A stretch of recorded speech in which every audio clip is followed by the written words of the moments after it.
Welcome back to the weird and the wonderful with Strange Bones. That's me. So let's get started. And as we begin, we are starting a new theme insofar as themes go. And this particular one, I don't know how long it will last, but it is a requested theme, as requested by one of you fine fellows. So welcome, welcome. Hey, Brad. And welcome to all of you others. I hope you're all doing very well. And as we begin, I am going to remind everybody of the housekeeping, so to speak. So first of all, so that you know, we appreciate any and all opinions on this channel. We, in fact, approve of them, and we particularly enjoy it if people give comments and all the rest of it. However, we have one rule, just one, and that rule is don't be rude. If you are rude, we give you the boot. We have had far too many trolls, and our tolerance levels in this day and age are exceptionally low. We also only allow people on the live if they are known people. So we have to have seen you a few times to know that you are a follower and a legit person. So we are quite strict. So be warned, if we do refuse you joining the live, it is not out of nastiness. It is out of just how the channel works. That said, do comment greatly. Like, share, subscribe, do all of those good and wondrous things that keep the channel going. Please do. It makes a big difference to the channel. Send lots of gifts to keep everything going.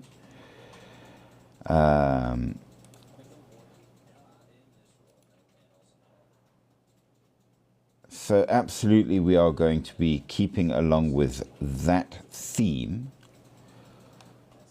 And all of that said, let's talk about today's theme. So one of the things that is a thing for me that I've done most of my life is survival. It is a great interest to me. I started very young. Obviously, I wasn't very good back then, but one learns, one learns. And as progression went, I used the skills that I learned in all sorts of different ways throughout my life. I was indeed in the military. I was in the Scouts, as I think most kids were. And I worked the missions for 9 years. Out in the rather rural and wilder areas. And so the things that I learned were of use. However, I did learn a number of things that has made me wildly unpopular in the survival community, because I maintain that there is a difference between civilian survival and military survival, and many of the things that people like to do and the way they prepare in the survival community is based on, oh, thank you there to Trudy for liking the live. One of the things that they like to do is a very militaristic style. And I maintain it doesn't work, because you're only a soldier if you're a soldier, which means that your situations matter greatly. Also, we need to remember that there is a difference between civilians and soldiers, and we will go into all of that to give you at least what is, in my opinion, the important considerations about survival. Also, I'm going to point out to you, which is very important, the reality that, strange as it may seem, survival is a mental game. It actually has far less to do with the gear or anything like that, and a lot more to do with your brain. Thank you for the follow there from Sturmtrain. It matters. It matters a very great deal, and there were things that I can honestly say, oh well, thank you very much for all of those gifts here. That is a very great kindness, and I cannot actually read your name, but very, very, very much thank you there. It makes a big difference to the channel, and I appreciate. I certainly will. You're a great man, sir, or great lady, whichever it is.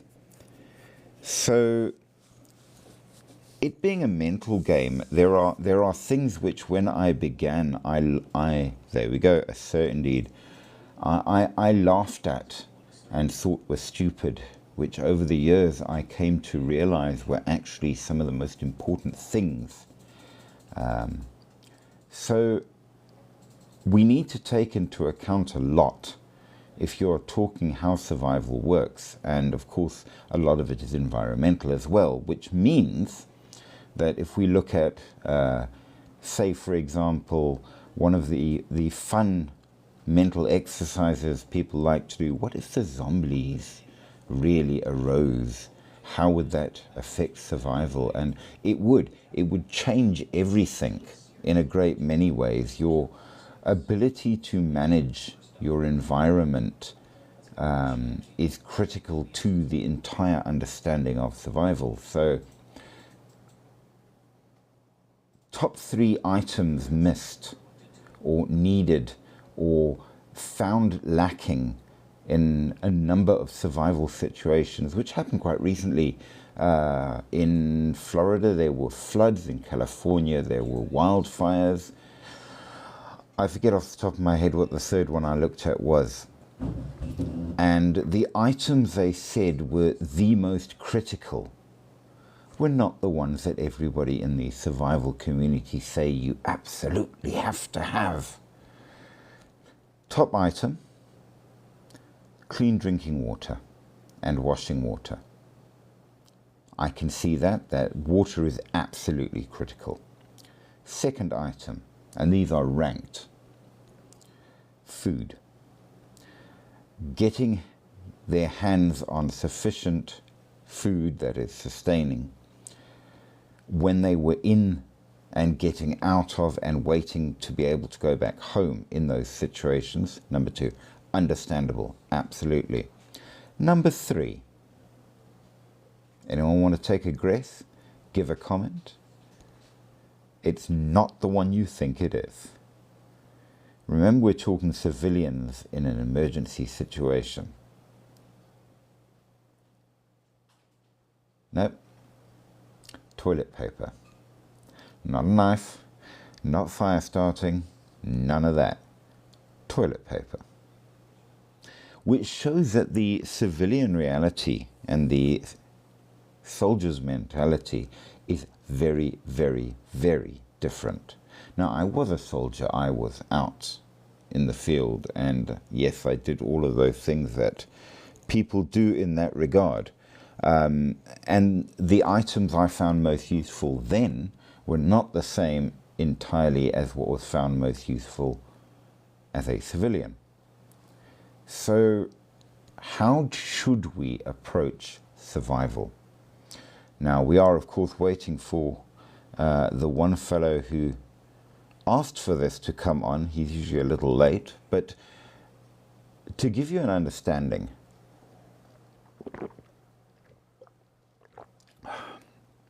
some good healthy water. There you go.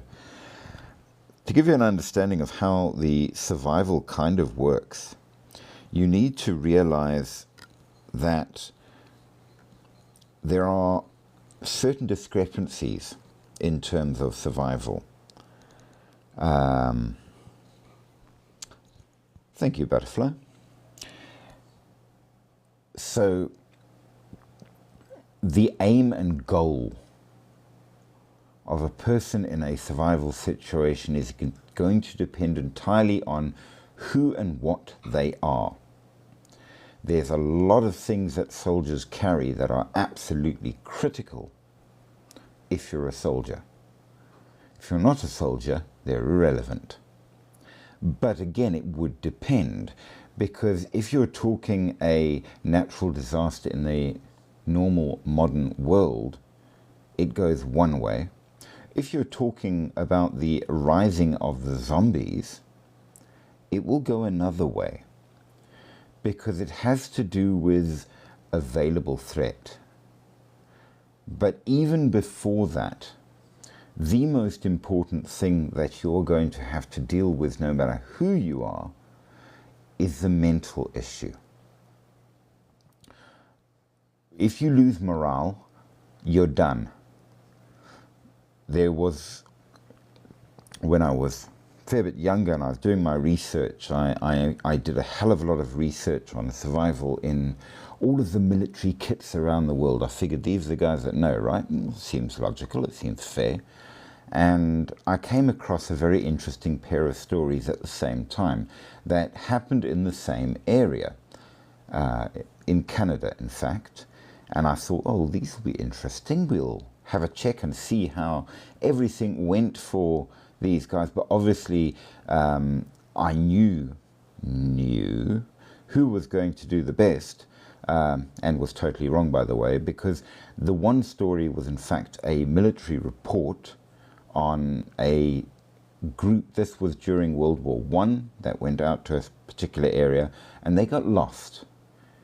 Okay, they were about 30 men, it was a squad, fully equipped, well trained, well provisioned.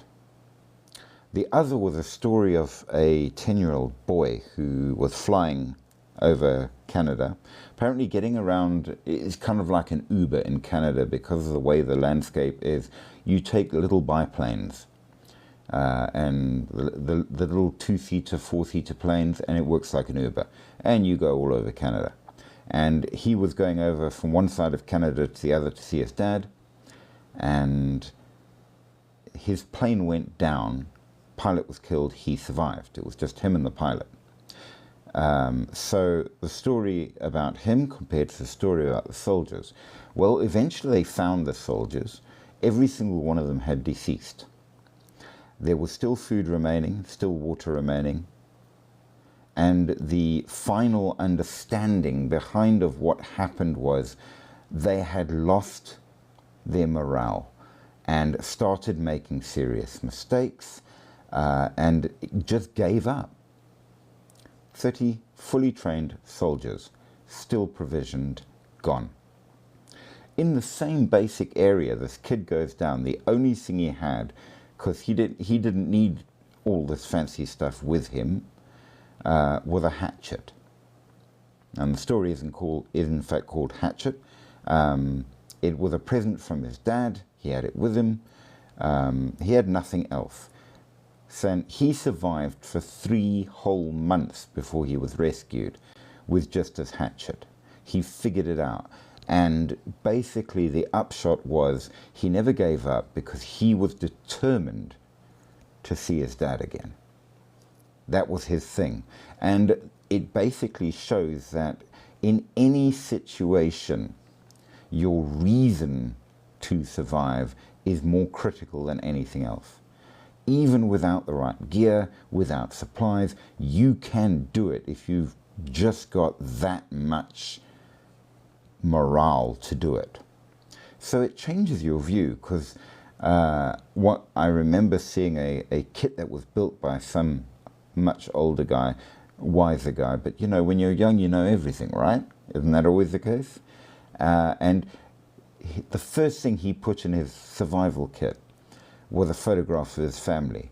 And I thought to myself, what a wussy. Why would you want something like that? Well, that's why it keeps you alive. Therefore, survival item. And of course, whatever one you choose, hey, it may be your cat or your pet frog, I don't know, but having that morale.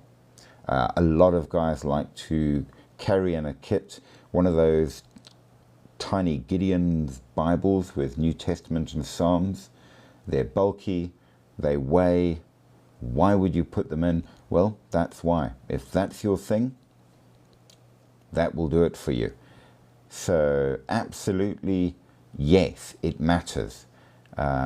You might not think it matters, but it matters a heck of a lot more than you believe. That said, certain basic equipment will make a massive difference. You can increase, even untrained, increase your skill set or your survivability by up to around 65%, even unskilled, with some really, really basic tools. Now, seeing as the whole military angle failed out for me, I said, well, where am I going to learn what the important things are?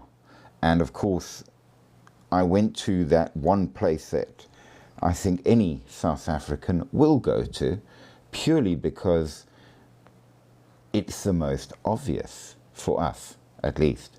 And that's the Khoisan. They're civilians, they are not soldiers, but their daily life in the desert is a matter of survival, and they've adapted amazingly to it. So they were the first. I then went on, and without boring everybody with the details, I went over the Eskimo, the Inuit, if you want to be more specific. But I believe there's actually a number of different tribes. They're not all Inuit. So Eskimo works too. The American Indians, the ancient Anglo-Saxons, the Vikings, quite a lot. Also in Africa, I obviously went and learnt how the old Zulu did it before things got modern. And I found that there were certain items, they might change shape or style, but there were certain items every single group carried no matter what, which means there's a primary basic that you absolutely have to have. After that, you're then going into what we can call personal, because there are specific things to you. So for example, if you're an asthmatic, you have to have your inhaler. If you're not an asthmatic, you don't. So there are personal items that form your next level. You then need your geographic. So obviously the amount of shelter and blankets and things that the San carry is pretty limited, but they're in a desert. Whereas the Eskimo, that's a massive amount. I mean, the sheer amount of clothing and stuff that they wear is incredible. But then again, they live in an Arctic environment. So obviously the geographical does matter a lot, but what you will have will be dependent. After that level, you're dealing with what we can call the threat factor. Now, where is the survival situation, such as it is, coming from? Because that will change what you carry, how you carry, and where you're going to end up. And that matters. So with all of this in mind, the key takeaway so far is that, number one, there are primal tools that, if you have nothing else, have these. Secondly, it's all about layers. Now, if you ever had to go into a survival situation, and if you could take, and I'm being sort of extreme and random here, a fully fledged military rattle that's bulletproof, lockable, can store incredible amounts of stuff, can literally, it's such a strong engine, it can drive up a wall. I mean, obviously you go with the best you can. But then we're talking about the average person who hasn't got one in their garage. The more you can go with, the better off you are. This is logic. Furthermore, we're talking survival kit, not I'm going camping. Because if you go camping or bushcrafting or something like that, you don't take the correct equipment for it and the correct supplies for it, and you're an idiot. I mean, let's be serious. You don't go out planning to fail.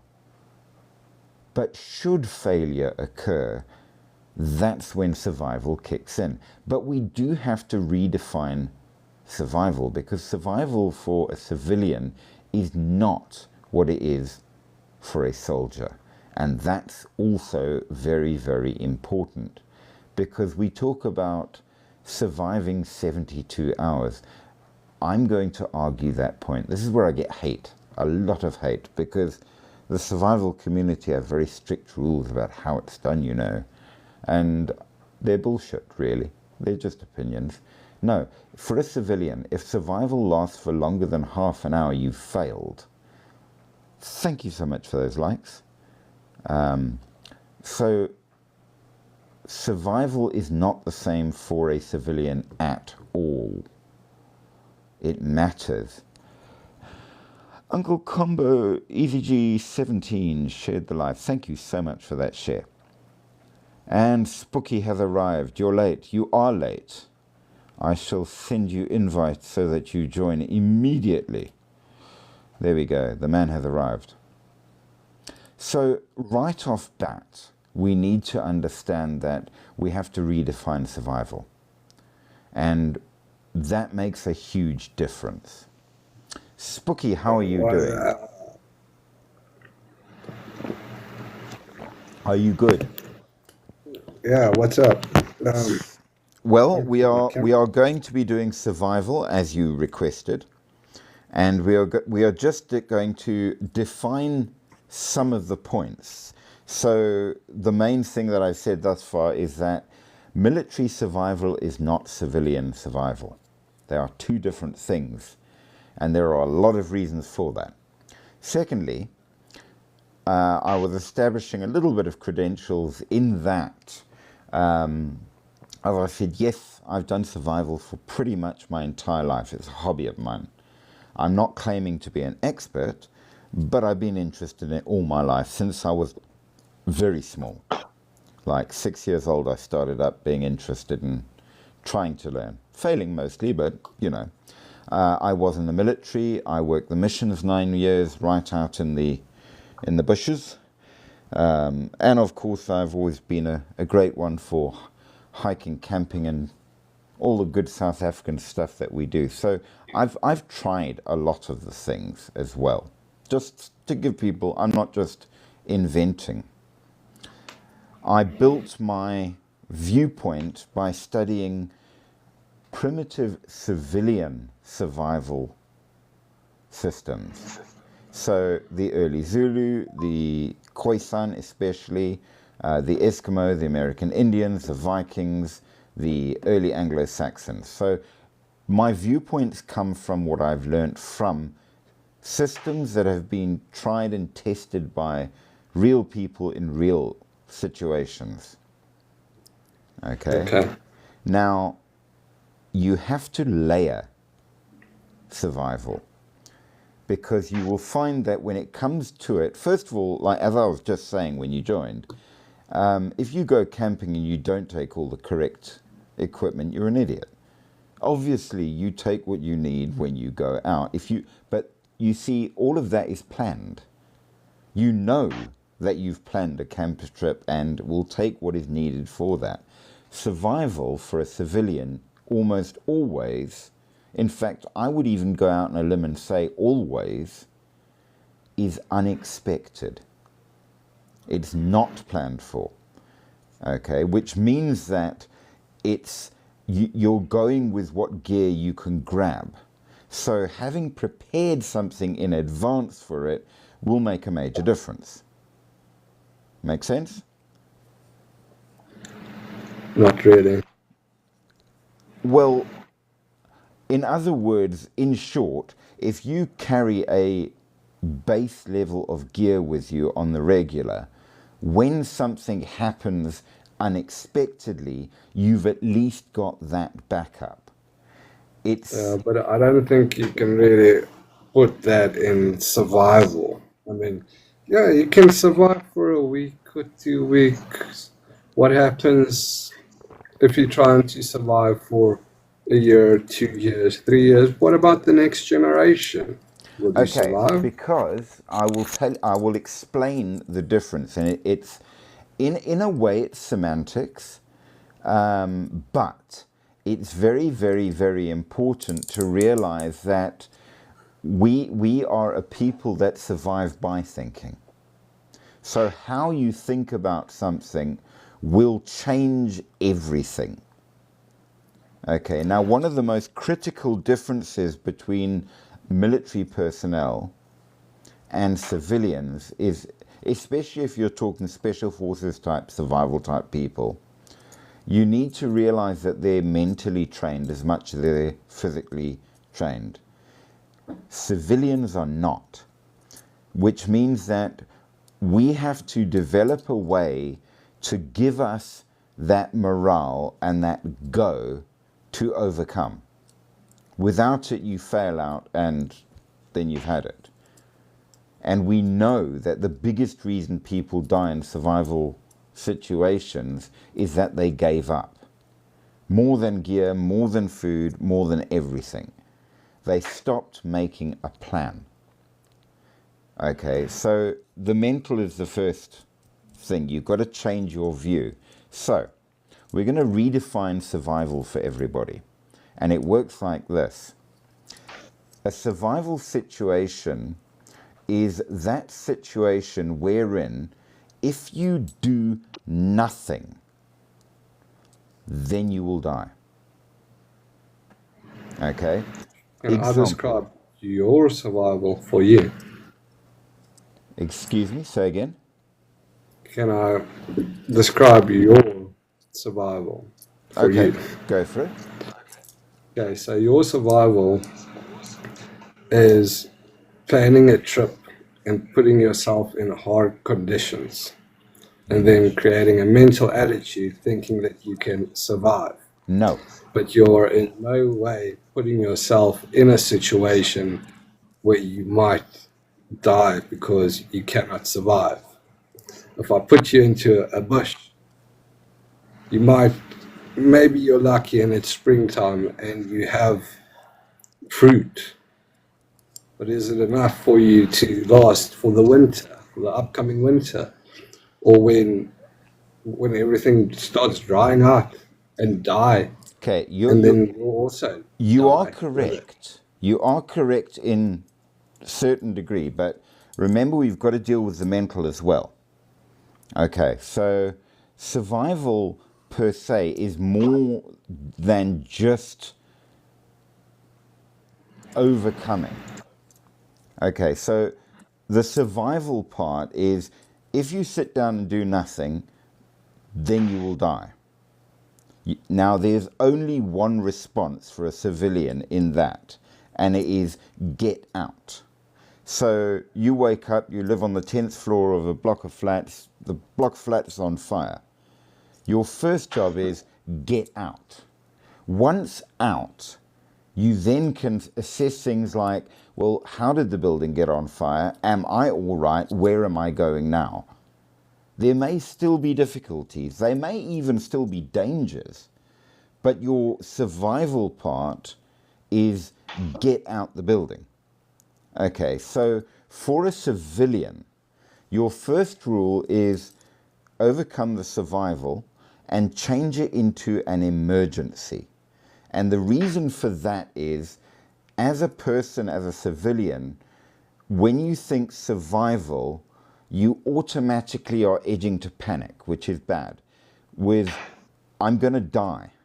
Okay, but an emergency, you deal with emergencies all the time, generally little ones, but you do. And you know instinctively that you can deal with an emergency. So, yes, it's semantics, but it's about changing your mind. So you're no longer saying it's survival, I'm going to die. You're now saying it's an emergency, I must deal with it. Okay, so that's very critical, far more than people realize. Having done that, there are certain things that you would need to begin your long-term emergency dealing with that is going to need to increase the longer you go. You've got to deal with the initial. The initial is 72 hours. In the modern world, most emergencies do not cover the entire world at once. Okay, so there will be a somewhere you can go. It might not be great, but you can go there. And your job will be to get there. Okay, so for example, they had some serious floods in Florida not that long ago. The people had to leave their homes. Okay, that was survival. Get out from the flood. Having got out from the flood, they then needed to find a place to stay for a certain amount of time while they figured what they were going to do. There was emergencies and what have you. It ended up a number of weeks, I believe, that they were stuck away from home. Now, the lucky ones went to family and other places. Some ended up in tents. So it was an extended period, but they did at least have basic shelter and food, though it was obviously not fun. And they knew that eventually they would be able to go back home. So you've got an extended sort of, but it's not the same as extended in the sense that, oh my God, the zombies have risen. The entire world is now totally screwed and will be for the next 20 years at least, whereupon you're now dealing with a very long-term situation. So just as your gear is about layering, and it really is, your mentality and planning is also about layering. First, you must survive the half hour to get out of the survival situation. Then you must last at least 72 hours wherein you figure out, is this going to be long-term, or is this going to be something whereby, you know, after a bit, the fire's put out, we'll figure it out, and then maybe we'll go and stay at the auntie's house type thing. If it's longer term, how big an area is it? And then what is the concomitant threat that I must deal with? So is it a natural disaster threat? Is it a war threat? Is it a zombie outbreak threat? It will change your actions, your gear, your method of dealing with it completely. If I am now stuck out for some strange reason away from any civilization for at least a year, the actions that I would have to take are going to change dramatically because of the geographical, the environmental, and all the rest of it. But bear in mind as well, for a soldier, survival basically refers to me, and if there's someone else, it's another trained person. For a civilian, it may mean it's me and my 96-year-old granny in a wheelchair, a 1-month-old baby, a pregnant wife, people not suited to Ramboing it out through the wilderness. This is going to change things as well. So your levels of management will change by time period, will change by your own skill set, and what gear is available. Now, you cannot carry a massive backpack weighing 80 kgs with all of the relevant gear in with you all the time. You might have that packed and put somewhere safe available for in case, but your primary survival is what's on your body, which means it's got to be a level of gear small enough, light enough, and easy enough to carry that you will. And legal, because up until the survival situation, there are laws dependent on where you are as to what you're allowed to carry. So after the zombies have risen, going around with an AK-47 and a machete in the streets is fine. It's a different situation. But up until that, you can't just carry that kind of stuff around. Make sense so far? Yeah, and you'll probably have to keep on moving. You can't just set up camp unless you're damaged and hurt and you need to heal. Then you can set up camp, but you probably need to keep on moving. That again is going to depend on what the threat is. So this is how survival basically works, okay? And this is proved again and again and again. So you have your initial survival situation. If you're not out of it within half an hour, something's gone very bad. So you've got half an hour to get out. You get out of the survival situation. Having got out, you've reached a choice point where you literally use the acronym STOP, where it's stop, think, orientate, plan. Okay, that's where you look around and you say, clearly it was an electrical fault in the building, that's why it was on fire. The fire brigade is coming. It's okay. Everybody else is fine. There's no other threat. So I can sit here, let the paramedic look at me and make sure I'm okay. And maybe I'll stay at my mate's house overnight while we figure out what to do. Okay, so that's there. Or you come out and you realize, hang on, something's really not right. There seems to be massive riots or violence through the city. The building was set alight on purpose by someone. Clearly, the threat is greater than. At that point, yes, you can't stop. Now you must go somewhere where you know you can be safe at least for a night while you assess. Okay? Now, in that case, you would, for preference, want slightly more gear or tools or something. A blanket would be great. Something to eat, a bottle to carry water would be great, because now you're using an extended time period where you will establish what the cause of the threat was and hopefully figure out what's happening so that you can then make your next choice.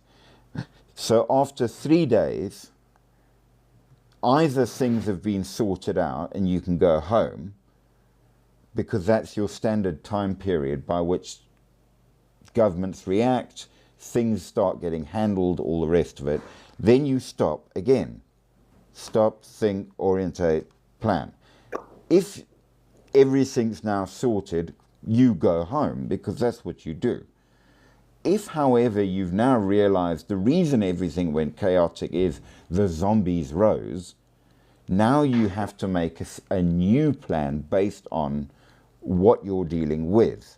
And in that case, firstly, you need to figure out, am I in a place that's defensible against the threat? If not, where is there a place that is defensible against the threat, and how do I get there as fast as possible? And how do I, on my way, make sure I'm gathering in as much suitable gear as I can and supplies, that when I get there I can hole up? Because clearly now we've got a major problem that is not going to be I can go home. Now I've got to stay out for at least long enough, and it might be months, it might be years, it might be forever, you don't know. But then you're swapping again. So for a civilian perspective, you've gone from survival to emergency. It's your 72 hours.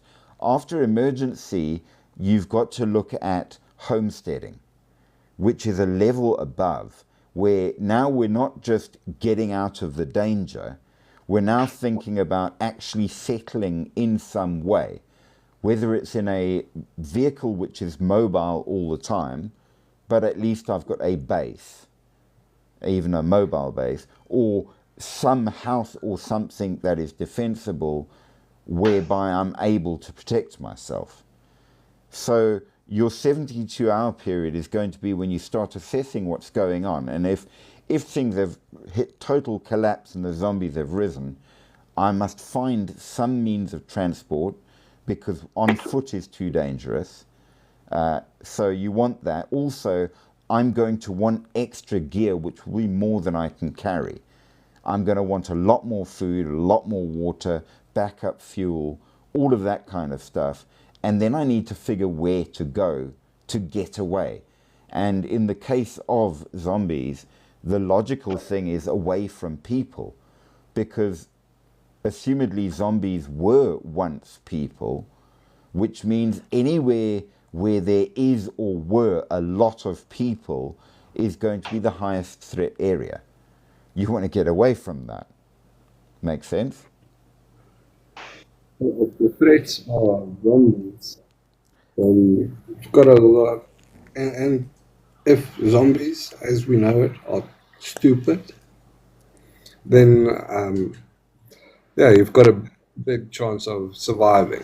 That is true. It does depend on the threat type. Now, if you're talking Walking Dead zombies, then you're pretty okay, actually. As long as you keep moving and you go a bit fast, you'll get away from them. Yeah, Don't let just them mob stick you. to a river in the middle of nowhere. Yes, absolutely. If, however, they are World War Z type, then you've got issues, because they were fast. But they're still stupid. They're luckily not a bunch of people with guns hunting you down. Well, there is a different setup, because now you're moving your away from, you've got a specific kind of threat which is mostly avoidable if you're quick and careful. They don't climb trees, so any top of a building you're pretty much okay, that kind of thing. But if it's men with guns, they are tactical, they're probably organized.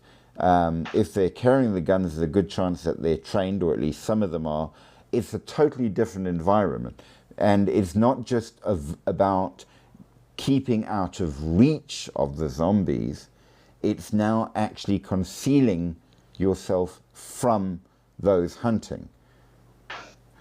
So again, you've got to find a means to avoid being traced. You've got to find a concealment situation. And within concealment, still a way to keep procuring food and water. Yeah, now a river would probably be the best. And then you've got water, and hopefully there's food. Well, take South Africa, for example. One of the biggest problems you would have is water. When we've got it, it's generally fouled. So immediately you're going to need means by which you're able to, on the long term, purify it. Now, there are small amounts that you can do fairly quickly with minimal gear, but if you're going to be serious about it, you need a full-sized filter still. That's bulky, which means it's going to have to be in a single place. If it's in a single place, that place is going to have to be somewhere that is safe from whatever the threat level is. So again, your layering issue. So your layers are dependent on the following rules. Level 1 is your primal survival. Okay?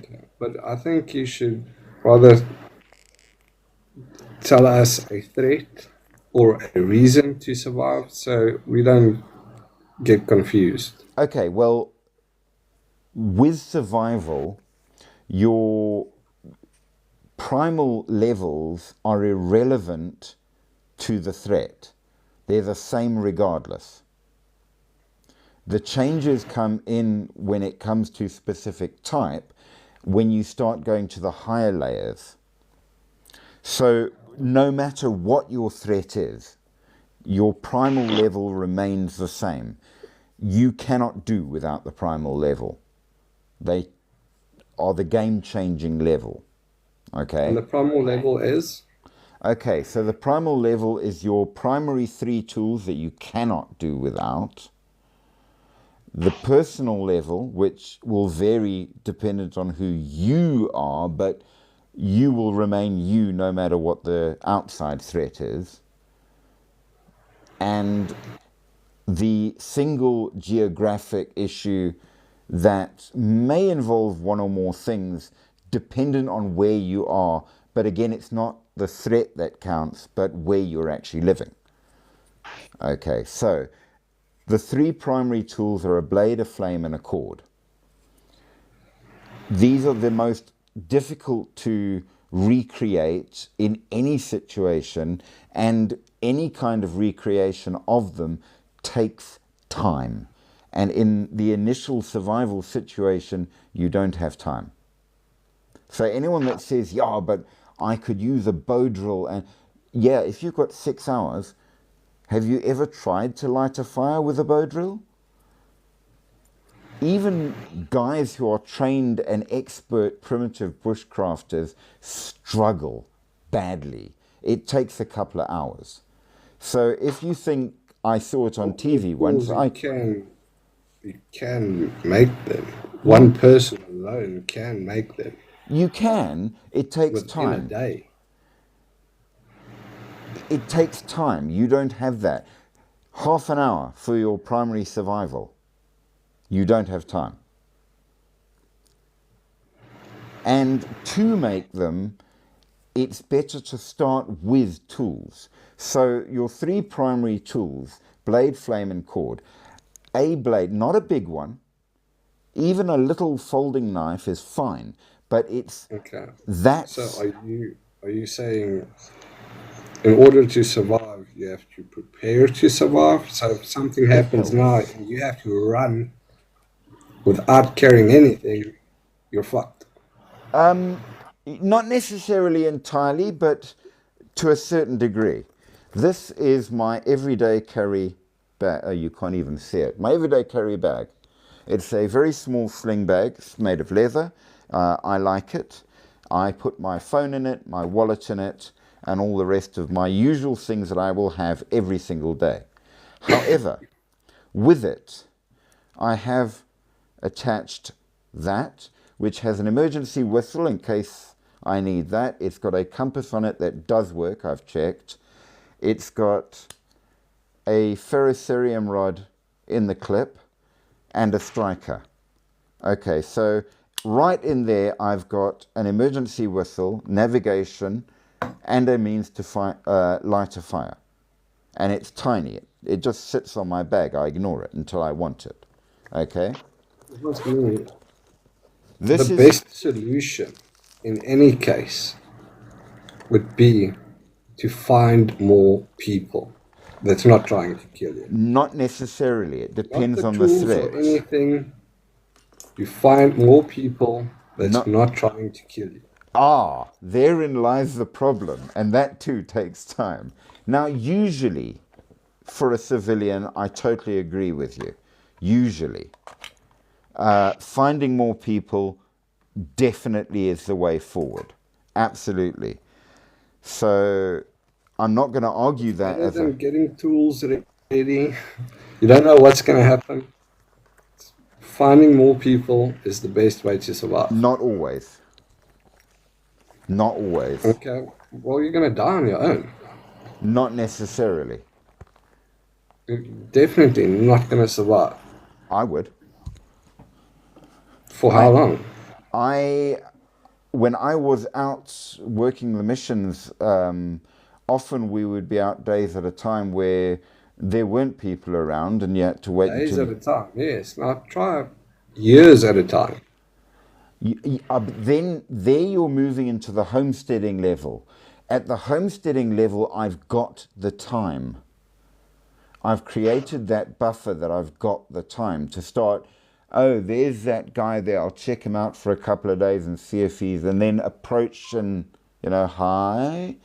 And then that's different. But your initial survival is too quick and too immediate. People are a danger until you've got the time. Time is what defines survival. And that's why you've got survival, emergency, homesteading. You get more time the higher or the further out you go on the levels. But you have to get over the first levels first to ensure that you've got to those levels. It's not an immediate thing. If you reach more people that's not trying to kill you, then you can be a force not to be reckoned with, and your threat could be in danger. Well, it depends on your initial survival and then thereafter the assessment of that threat, where you figure out what is the cause. So if I figured out, like they did in Florida with the floods, it's a natural disaster. People are not the threat. In which case, any people is good people. Get out, get together, help each other, 100%. Okay? If you get out on that survival level and you realize there's massive rioting, looting, something's gone severely wrong, people are bad, you want to get away. So that's why you have the survival and an assessment. You get out of your immediate danger. Stop, catch your breath. Am I injured? If yes, deal with the immediate as much as you can. Having done that, what do I do now? Are people a threat, yes or no? If no, get to more people. If yes, get away from people. After things have calmed down and you're sort of at the homesteading level, then you find the right people, check them out, take your time, then approach and see how it goes. Whereupon, in that case, it's a different story. And you can restart civilization. Yes, but what you're doing is creating time. Once you've created enough time, your options become much wider. It depends on the threat, and is the threat going to go away? Because that's why you want time. You're waiting for your threat to forget about you. Dependent on what the threat is, you're absolutely correct.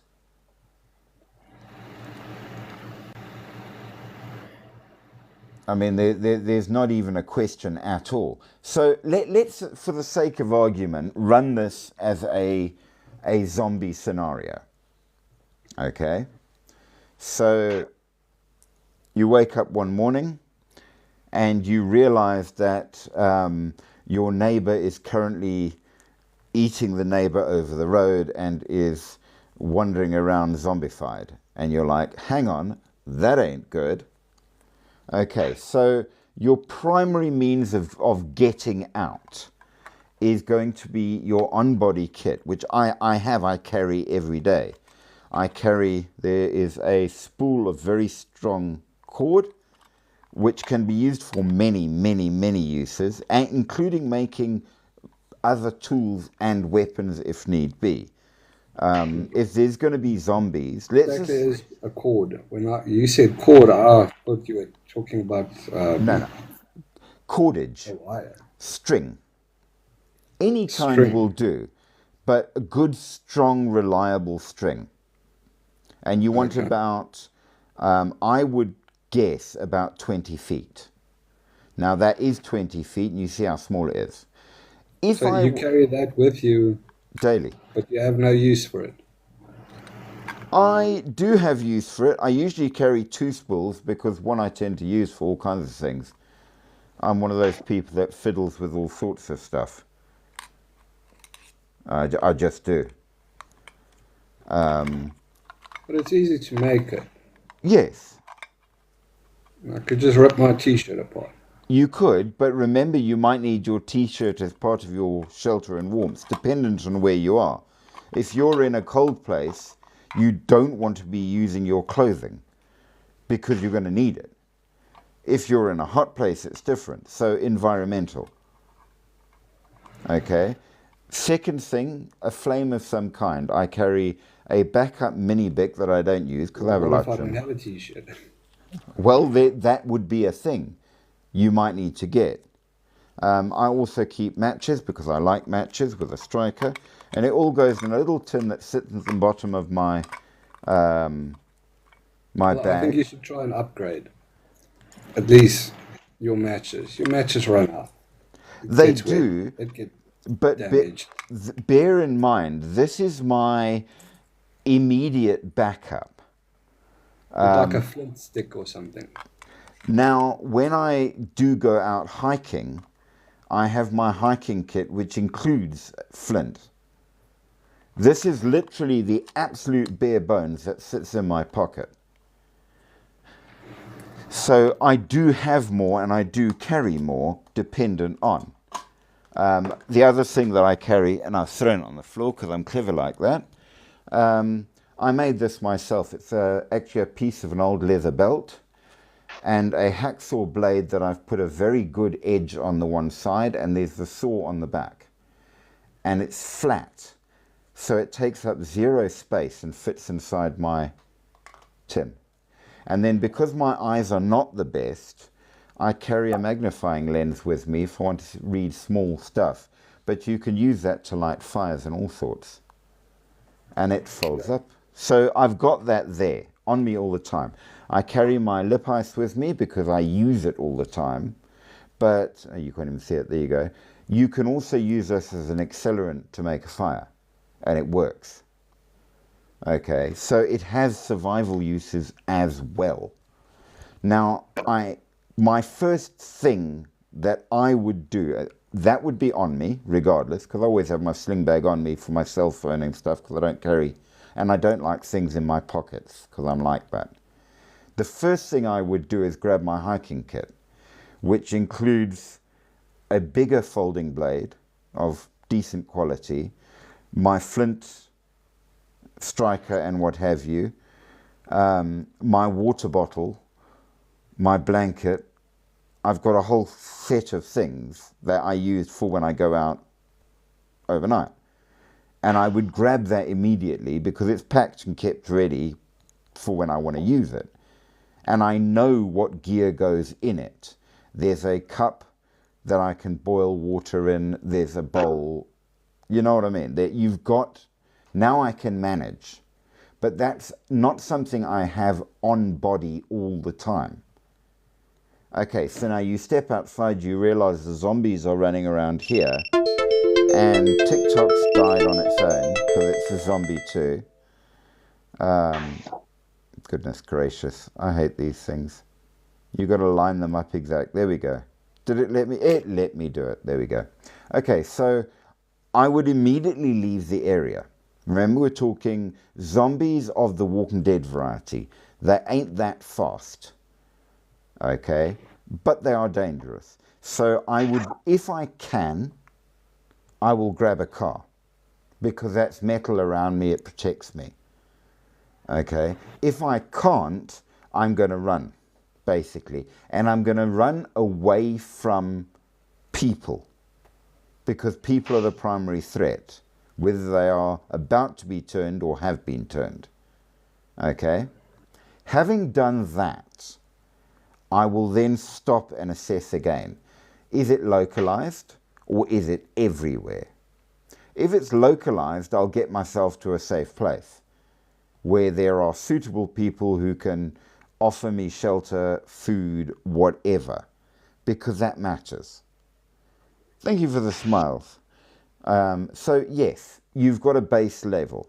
If I establish that, you know what, it's not just my area, it's everywhere, now I will start what I would call the homesteading phase, where now I'm looking at getting serious equipment that I can use to rebuild stuff. I'm going to want an axe, a spade, a pickaxe. I'm not going to walk around carrying all of that. There's just no ways. It's not feasible. But if I can get a decent truck that I can sleep in and therefore sleep safe, then I will load it with gear. I will see if I can get to a supermarket or something like that and get in and get extra food and water, because now we're outside of normal legal systems and the zombies have taken over. So it's not about committing a crime anymore, it's about not getting dead. So I would then load up with everything I can. However, as a civilian, doing that, I'm also going to take into account the fact that there's my wife, my kids, who do I want to take with me, because not all of them are trained and they too will need protection, and I might be the guy that has to do it. I might be the one having to find the food, protect them, whatever. If it's a zombie situation, automatically, given the kind of zombies we're talking about, I'm going to get long-range weapons, by which I mean something that I can use to fight hand-to-hand at a distance. So spears or something like that. I don't want them close to me. Okay? Firearms even better.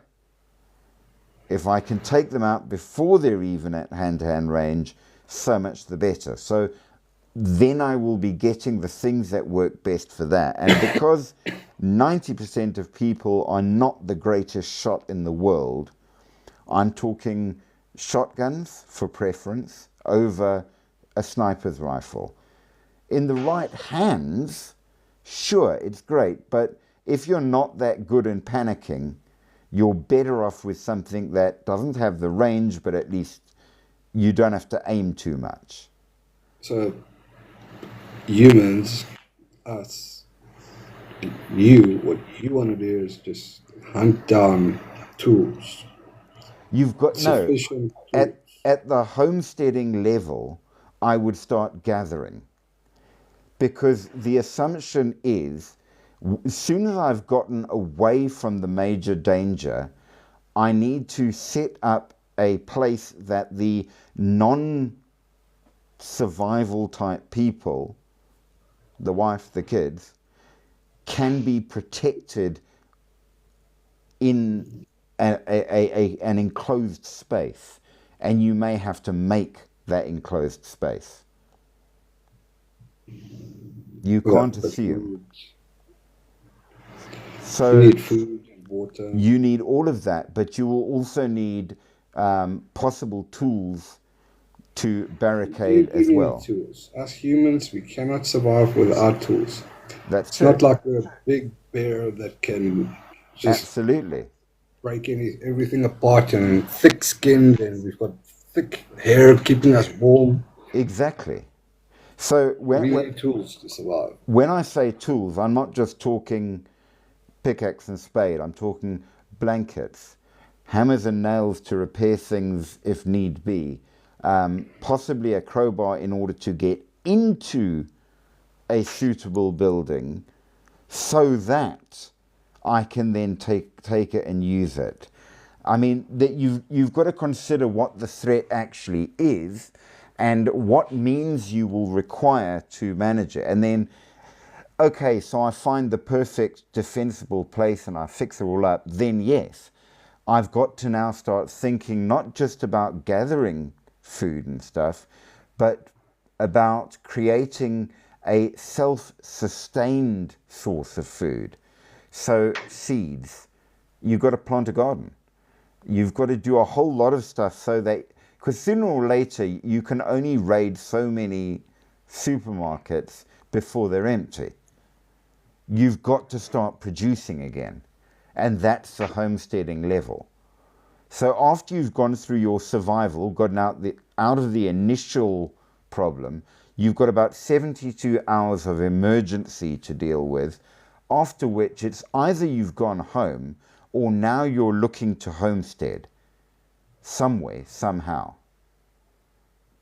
If you had to make food, find food, what would you focus on first? Well, Or most? in the survival level, the most food I would worry about would be a granola bar, just to give me a bit of energy. Food is not a thing in survival. In the emergency 72 hours, I'm looking at food that is light, carryable, and preferably requires little or no preparation.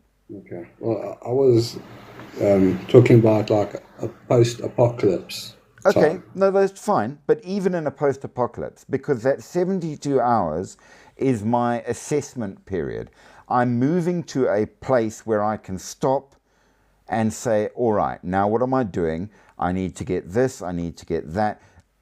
My preparation to move into homesteading. Okay, I've run out the house with my trousers on only because they were attacking. I had to flee, and all I had was my absolute base level. So I'm now, post-apocalypse, what yes, food would you eat? Where would you get your food? How would you get it? okay. What would you grow? When it comes to food, you need to understand again. Um, if we're talking zombies, it's one thing, because zombies are not necessarily detrimental to the environment. Okay, if you were talking a nuclear event, you're now having to be very careful because where did it hit and how? Because areas will become toxic. You can't grow anything there, you can't live there. So you need to move away from the toxic zones. Okay, so there's that aspect as well. But let's assume that it's zombies.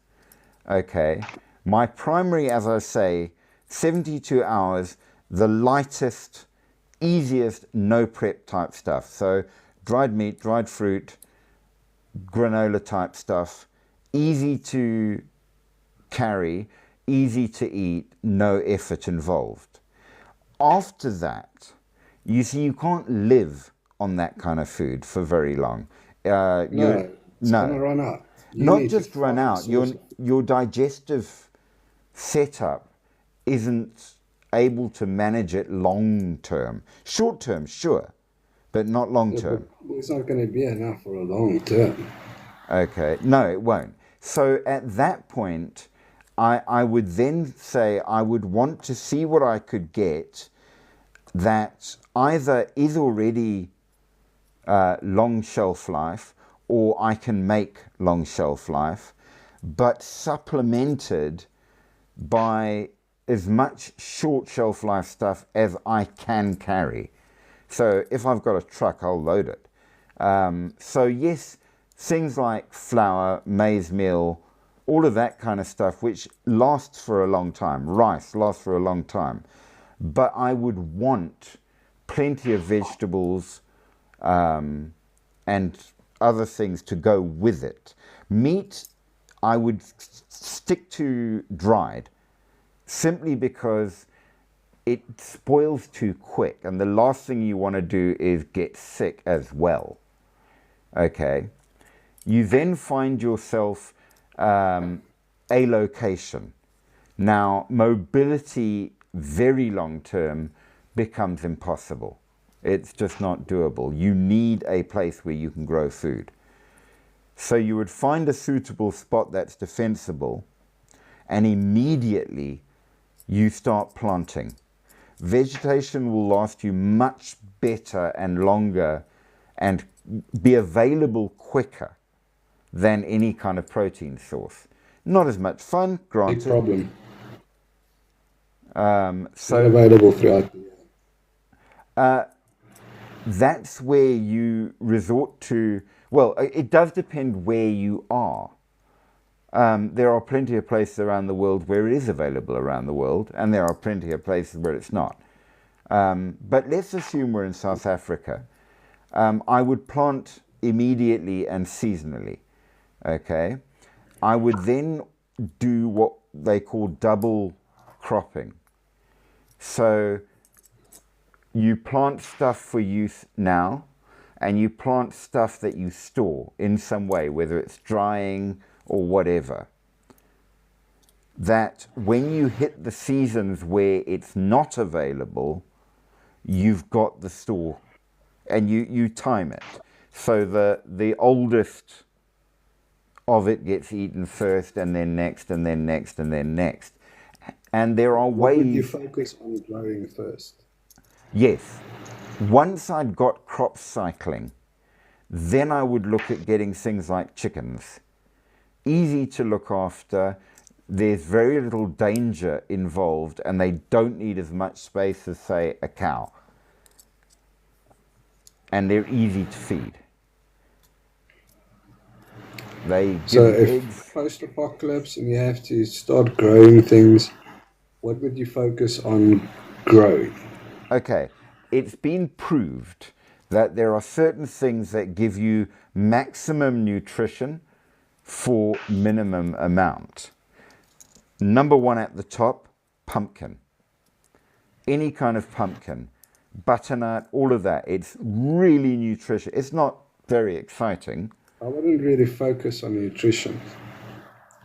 I would focus on what would last, because I need to grow a lot for when I can't grow. I Correct. need to save for winter. Se- So se- second maize would probably be the advantage. best. Second advantage of pumpkin is they can last for months. You dry them up. If you're not driven through place and you see them on the roofs of houses, that's why. Okay. Now, rice, forget. It's a great food. It is so difficult to grow. So that's out. Corn, too much work. That's out. Mealies, on the other hand, easy to grow, easy to harvest, last once dried for ages, and you can make it into 5 or 6 different forms of food, which do last. So mealies, pumpkins, the two primary. Then I would add on to that, because I've done it and I know it works. There's a number of the sort of leafy vegetables. Your cabbage right up at the top. Not really lettuce and stuff. It got no real nutrition, but cabbage, plenty, full of iron, and you can keep going with it. And you can pickle it, which is the easiest way to preserve it. So immediately you've got foods like that. Tomatoes, you Have can you dry. grown any of these things before? Yes, You've done it. yes. Okay. It was part of. This entire show that you are hosting, are you teaching anybody anything, or are you just telling us that you are prepared for these situations? I've been working on developing an entire system of survival, which is what I've been doing currently. It's mostly the gear and why I came about it, and I'm progressing initially through the survival stage and then the emergency stage. After that, I will then start going into the homesteading stage, because not only are you going to need to grow food long term, you're also going to need to grow medicines, because you won't have access to a lot. You'll have to get your own. And traditional herbal type medicine is the way to do it. But your system can't help you through every situation. The system isn't based on specific things to do. It's based on specific thinking. And that's where it's better for a civilian, in my opinion. Look, it's my system. You can tell me I'm wrong. But what you're doing is you're assessing the abilities and needs and the structures which may not necessarily be a military thing, but they're a long-term living thing. Are you sure? Because to me it sounds like you've only got like a short-term survival strategies. Well, not actually. If I go into the really long detailed stuff, it will take hours. But you start at the beginning. You overcome, you go to the next phase. You overcome, you go to the next phase. You consider your personal, your geographic, okay? And then after geographic, you've got specific threat. So each level has to be attended to with specific needs met at each level. And if you can manage to do that at each level correctly, you find that you develop answers more or less. I know for a fact that the primary gear, it doesn't matter who you are, where you are, what you are, you will need it. Great. So there's a start. Once you move into the emergency level, it will depend on who you are with and what your specific abilities are personally and in each member of the team. So if I go out with the wife and the kids, what can they do? What can't they do? You figure it out, okay? And then you work off that. Once you've got to the homesteading level and you're starting to think, look, we need people to make this work, you start looking at what sort of people should you look for, what sort of people might be a threat, how to minimize threat to you while establishing contact, how to figure the kind of people you want to get in so that you have people who might be better at protecting everybody. You've got people who may have medical skills. You've got people that maybe are good at doing cooking and looking after the kids. Someone's got to do it if you want to keep going as a civilized group. It's a reality. So each level has specific needs and specific challenges. It's a must to get more people, otherwise you'll go Eventually, extinct. yes. But for example, one of the things which I always laugh at, and this is kind of where it's going as well, is everyone says, oh, you've got to have your bug out bag. Well, if it's you on your own and you've got no other dependents at all, then you can bug out and go and Rambo it out in the wilderness. But if you've got an 80, 90-year-old grandmother in a wheelchair, you aren't going to bug out nowhere, buddy. Your tactical kit isn't worth spit. You've got to deal with or you could just say, you know what, I'm bugging out anyway. She's old, she can die. Who cares? Well, all right, if you're going to do that. But, you know, you've got to think in terms of the reality you're actually living. If you have a wife, are you going to say, I'm sorry, I'm bugging out. She must fend for herself. You know, if you've got a newborn baby, are you going to like, yeah, we had fun making that one, we'll make another one, toss this one? Or are you going to say, look, we have this, we have to stay on roads we can walk on because we cannot go into the bush with a baby, wheelchair or whatever. We need better transport, so on foot is just a no because of, you know, you've got to figure. Now, I have a friend who lived in the Ukraine, and he was right on the border in a little village when this whole thing with Russia started, and they bombed his village. He had 2 hours warning. They thought it was 1 hour. Him, his wife, and a 80-plus-year-old granny with dementia. She wouldn't leave because her TV program was coming on. Their biggest survival threat was her favorite TV program. They managed to convince her to get into the damned car, which they packed, and then they needed passports, legal paperwork, because outside the country, they still needed those to get around. So they got her in the car. Eventually, they missed the bombing by 10 minutes. Their house was ground zero for one of the bombs. So they got out by 10 minutes. Once they were outside the Ukraine, they drove all through Europe needing passports until they got to Portugal, which is where he came from, and they went to some of his family. Okay, so they got out of the survival, leave now. They managed the emergency, which was the long drive through Europe, and then it's homesteading. Well, they had family in Portugal, so they managed that. But what they couldn't just run. They had to have a car because she's really old. They had to keep her and have all her medication because she's old and sick. And they had to have all the legal documents and things and all the rest, and clothing and food, and all of that had to be factored in, both for immediate survival and emergency, and for once they finally got to Portugal, because now he needs a job, she needs a job, we need a house to live in, somewhere to stick Granny. You see where I'm going?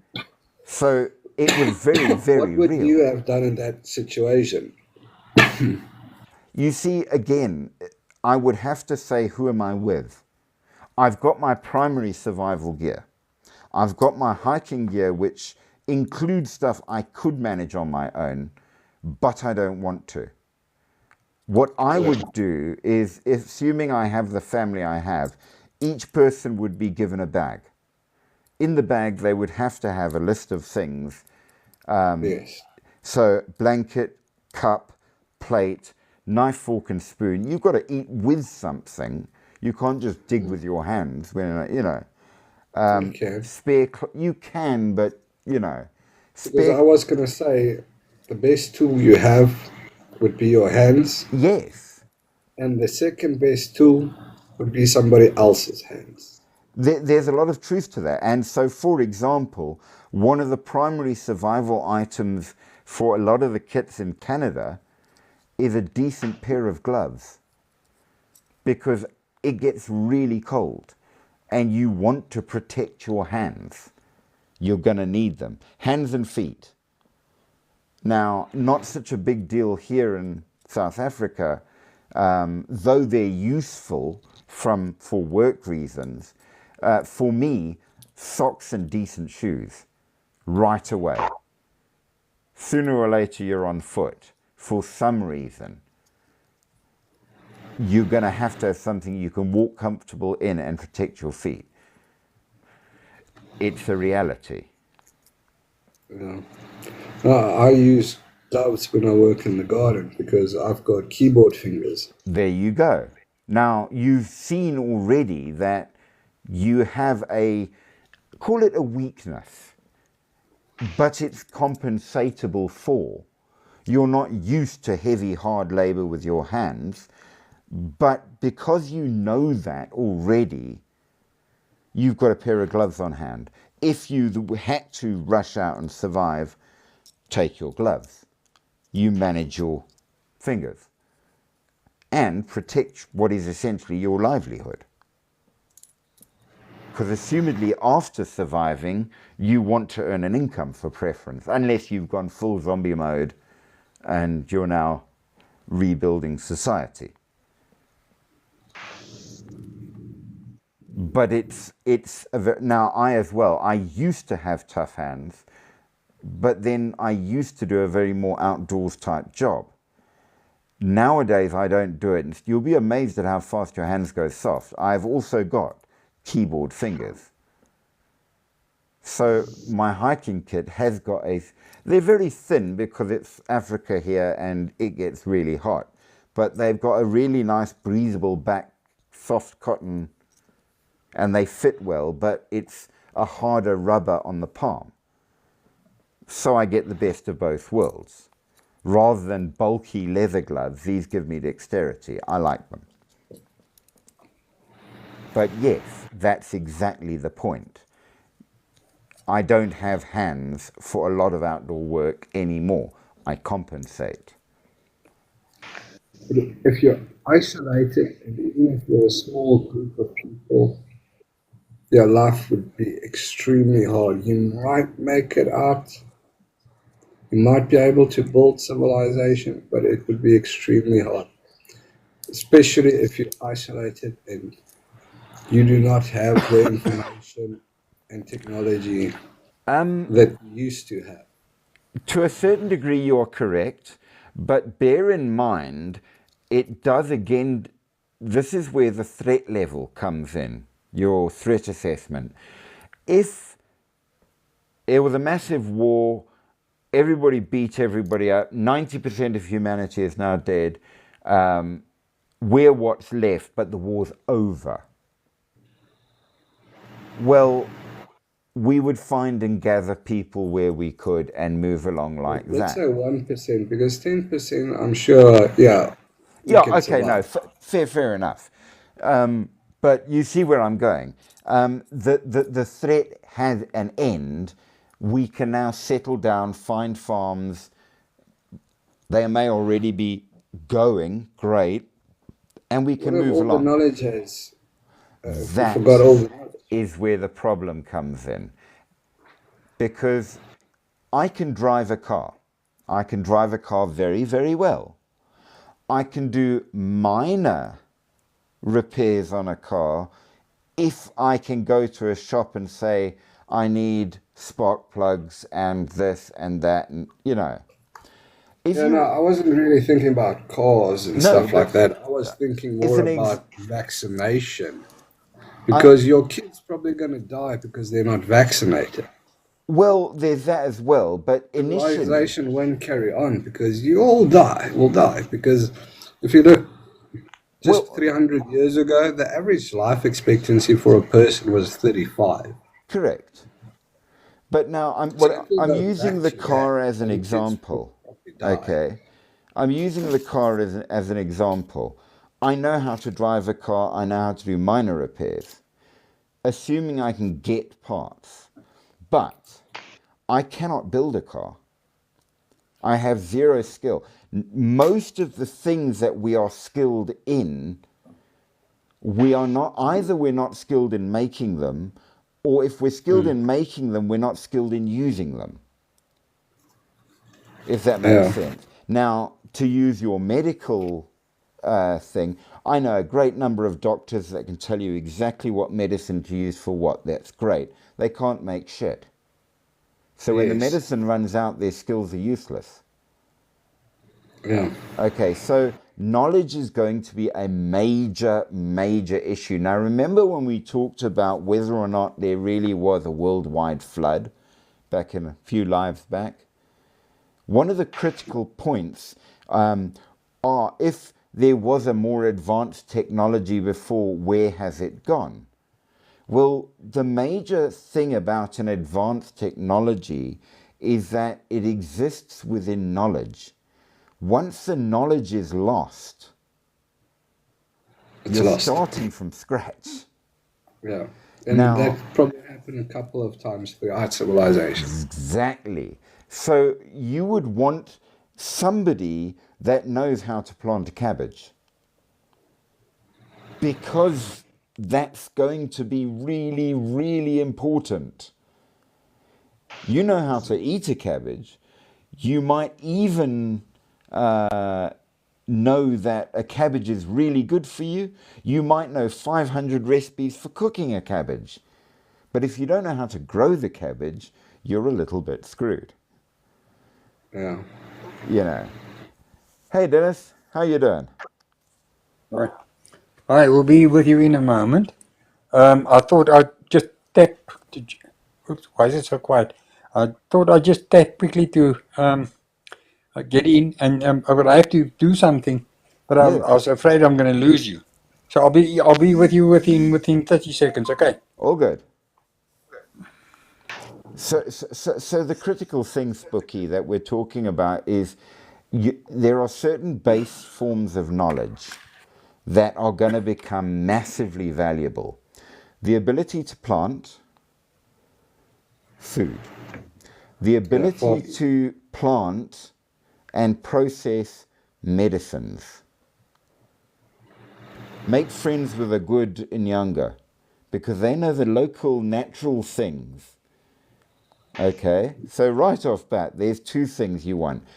You're going to want to have somebody that knows how to smelt at least, even if it's crappy metal, basic metal out of dirt. You need a blacksmith. It's Even before a blacksmith, the ability to draw the metal out of the earth, and then you can start hammering it into a shape. So right away, you've got that issue. If you can supply yourself with basic, even primitive... I have no idea where to go now to go and pick up some iron to start melting it. Well, I don't even know how iron looks like. I can't really dig a hole and hope I can find iron and then start melting it. red soil. Red soil, isn't that going to turn into glass? No, the red is rust. There will be slag, including glass, in the soil. You have to heat it out. The short answer is you build a big domed beehive out of clay. Okay.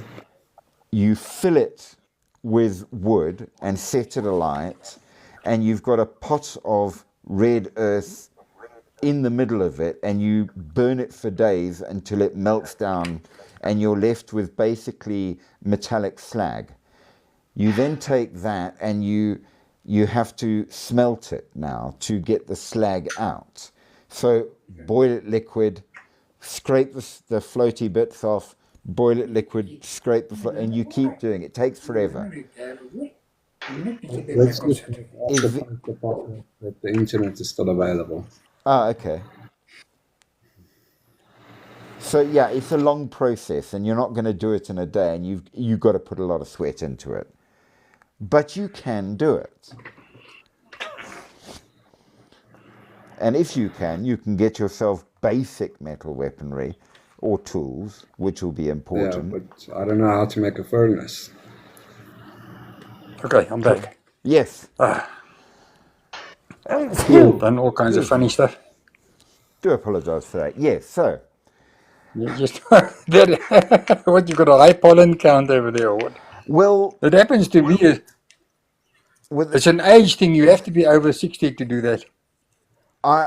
Not quite yet, I'm glad to say, but the weather is changing where I am daily. So it was like 35 the day before yesterday. Then it was 18 yesterday, and today it was about 15.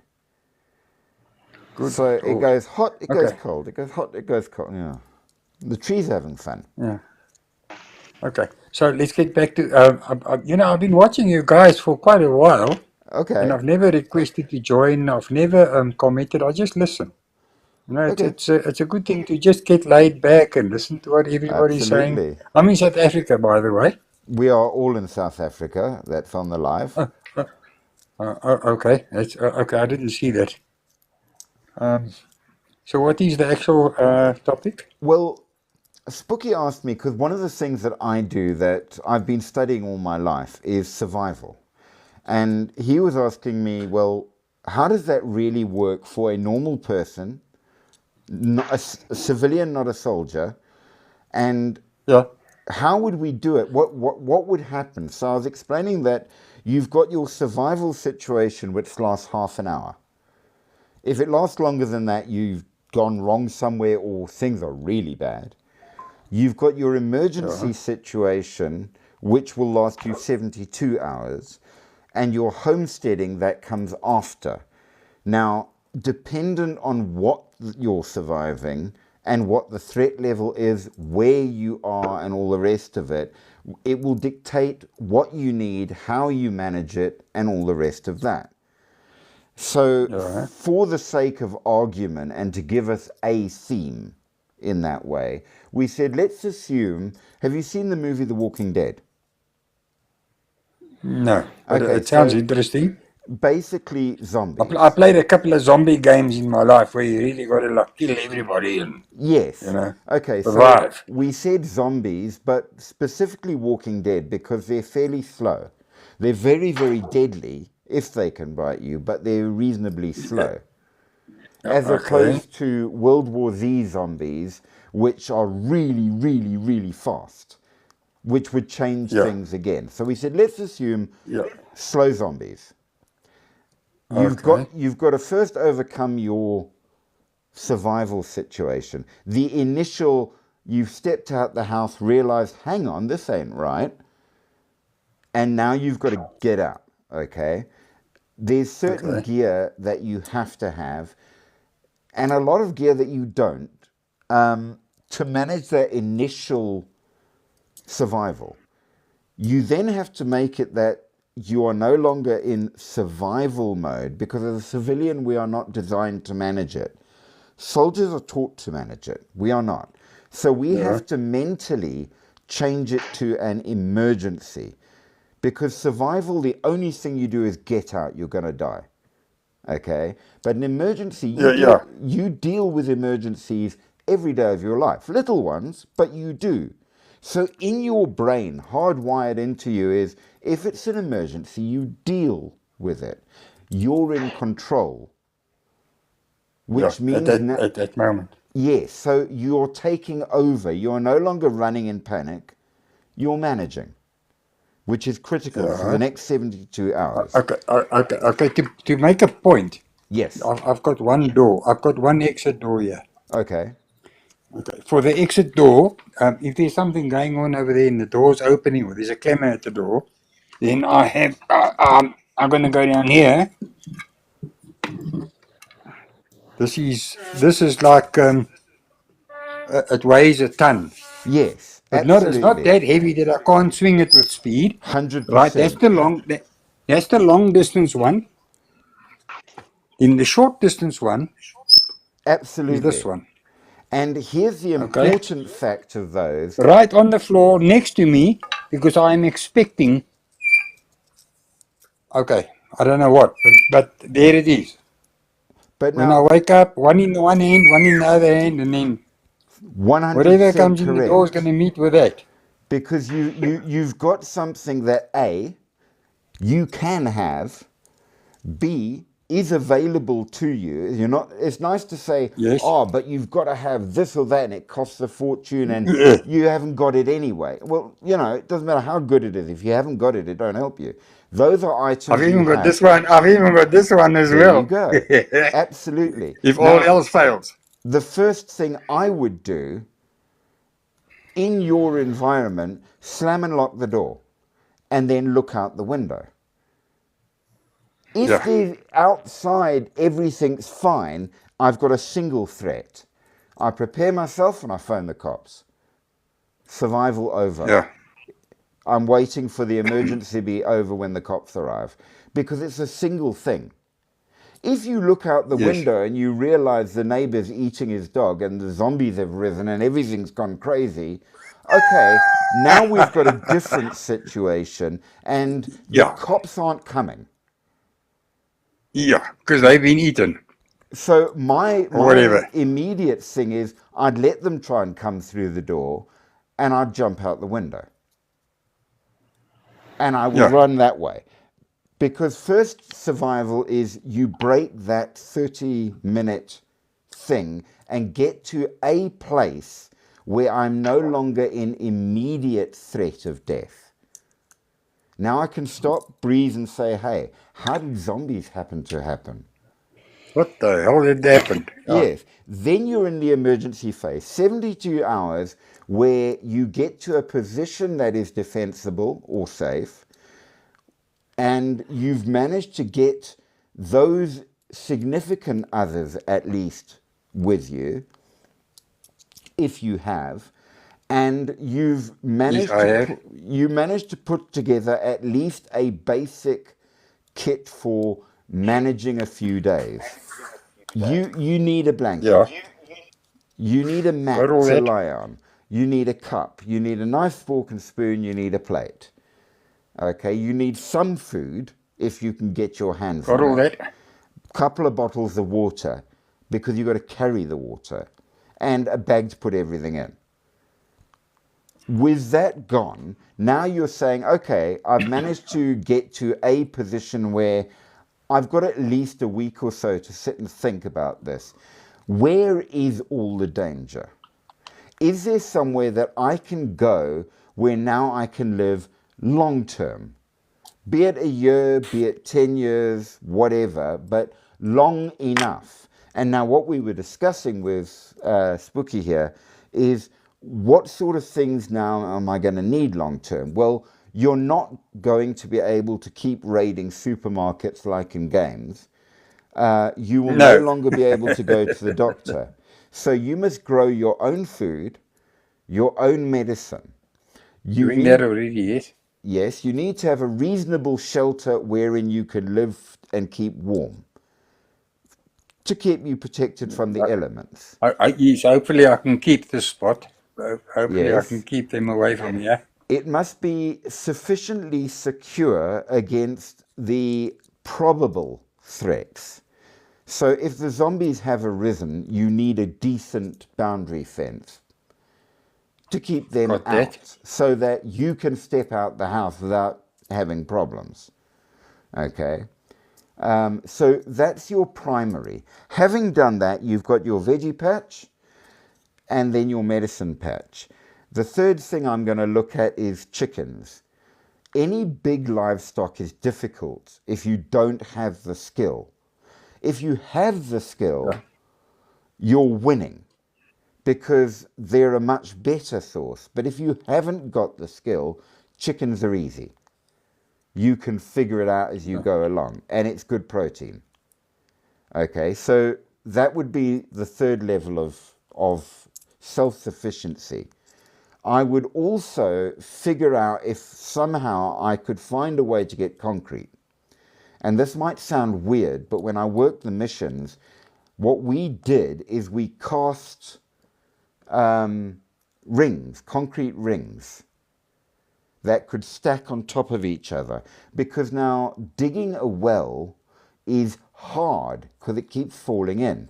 So what you do is you cast these concrete rings and you stand them on the ground and you dig them out until they fall down to level with the ground and put another one on top. And as you dig further and further down, you're putting in more rings and keeping the walls up until you hit the water.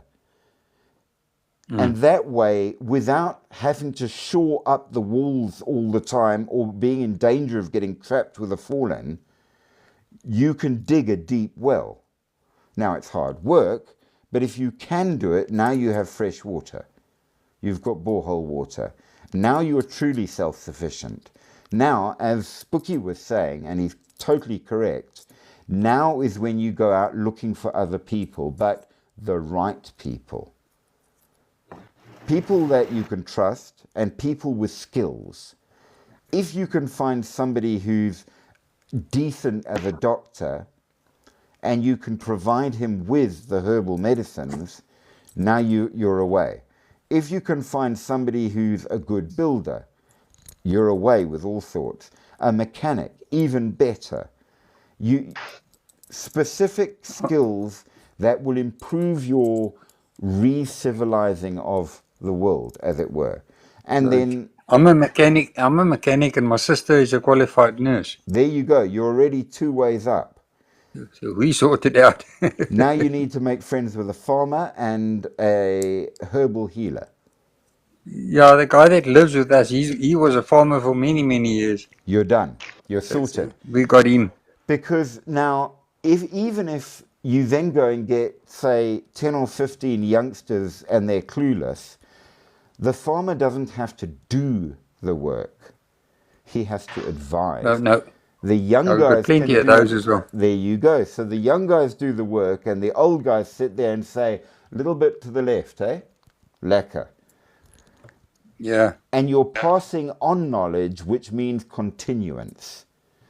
But obviously, to do homesteading and long-term continuance, you have to have passed through survival and emergency levels first as a civilian. And that requires, If people, you can survive. if And you Yeah, that throws me out. I'm not really a civilian. skills. I was in the prison service for 14 years. well, I was I a went through all soldier. that. Oh yes, yeah, it's basically the same. Don't think you're dodging Yeah, no, dodging being a absolutely. soldier. But Because shush. I got a huge hoot, yeah. Where are you? oh, hello there. Yeah, Hello. sure, she's my mate. Okay. But now your Having key skills. issues are not just the soldier type skills, and this is what people don't. You are a civilian now, so the law is Yes. different for you, the rules are different for you, and your aims are different to what it would have been then, and that's critical. So Yeah, of course. your old skills absolutely will stand you in very good stead, but you have to Yeah. rethink and reevaluate, and that's where I'm coming from. Yeah. We were taught self-defense. We were taught how 100%. to do the middle finger thing. Yes. And I've never lost a fight. Although I'm not a fighter, but I did get into some situations where some It's guys, inevitable. that did that chitty thing, and then I mean it was just one move from me and no more. And that So will stand in very good stead. the best way to end a fight is not always to do what somebody says. It's just one little whack, plonk, Yeah. in the correct spot, and then that's it. Well, Yeah. when I learned knife fighting in the military, one of the first rules we were taught was that if the guy stands in front of you and shows you his knife, he doesn't want to fight. No matter how he shouts. He's trying to scare you off. Yes, he doesn't really. Because if he meant to use it, you would know he was going to fight because it's in you. Yeah, you wouldn't even have shown it to you. Correct. You would have gone down. So real knife fights that I've been in last approximately 3 to 5 seconds. That's it. And somebody's either run away, fallen over and given up, or he's dead. It's one of the three. There's no middle ground. Yeah.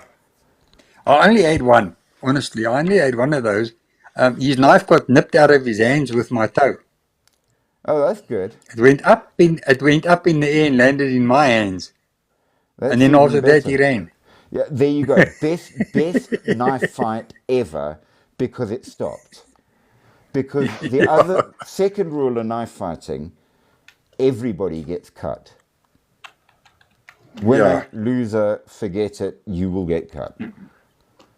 Everything else is after that. So yes, but Spooky is very correct. Sooner or later, but it's later rather than sooner that you want people. Yeah. So I will survive and I will manage my emergency very easily on my own. No problems. With my immediate dependents, no problem. Once you hit homesteading, that's when you need people. And that's when I would start thinking of finding people. Initially, Yeah. I wouldn't Oh, even yeah. look into it. I don't know, what do you think? If you think about it, when a country falls into, let's say, civil war or something, the Okay, first people are going to have it really, really hard.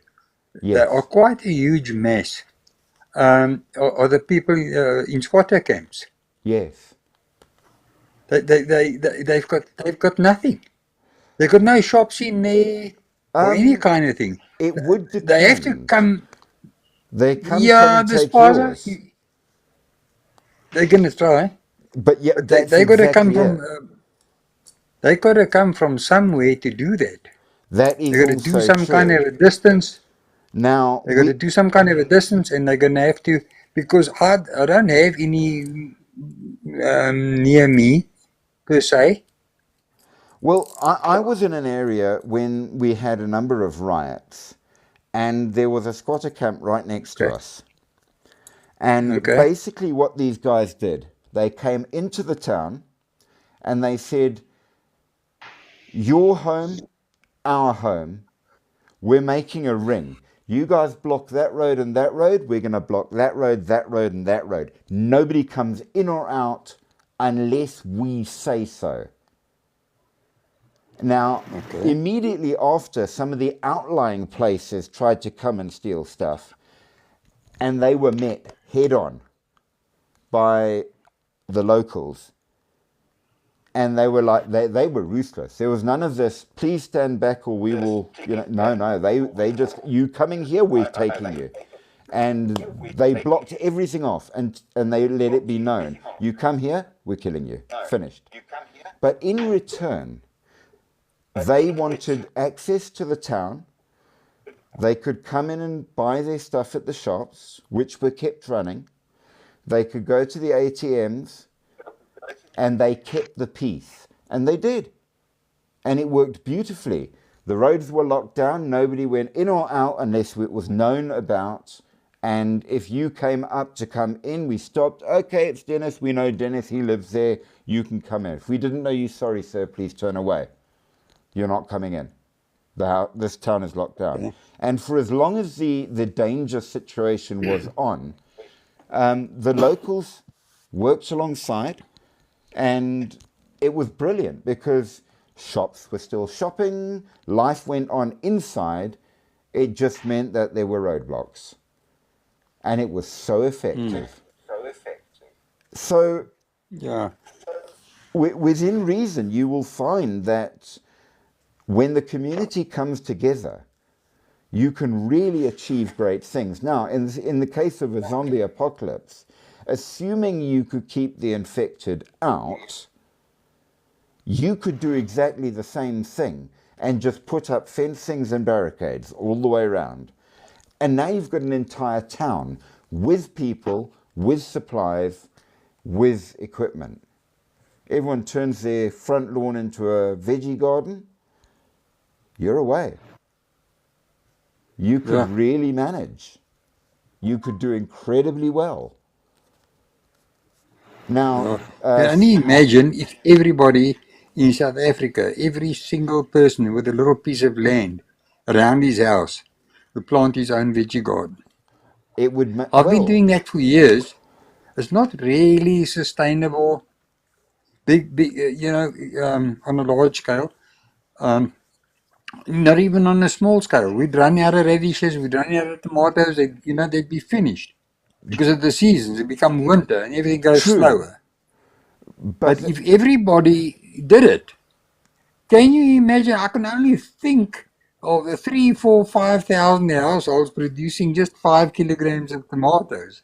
What that but would not look just like. that. And while it might not always be what we're used to or the tastiest, but there are at least some vegetables, boring as they may be, that you can grow Yeah. no matter the season.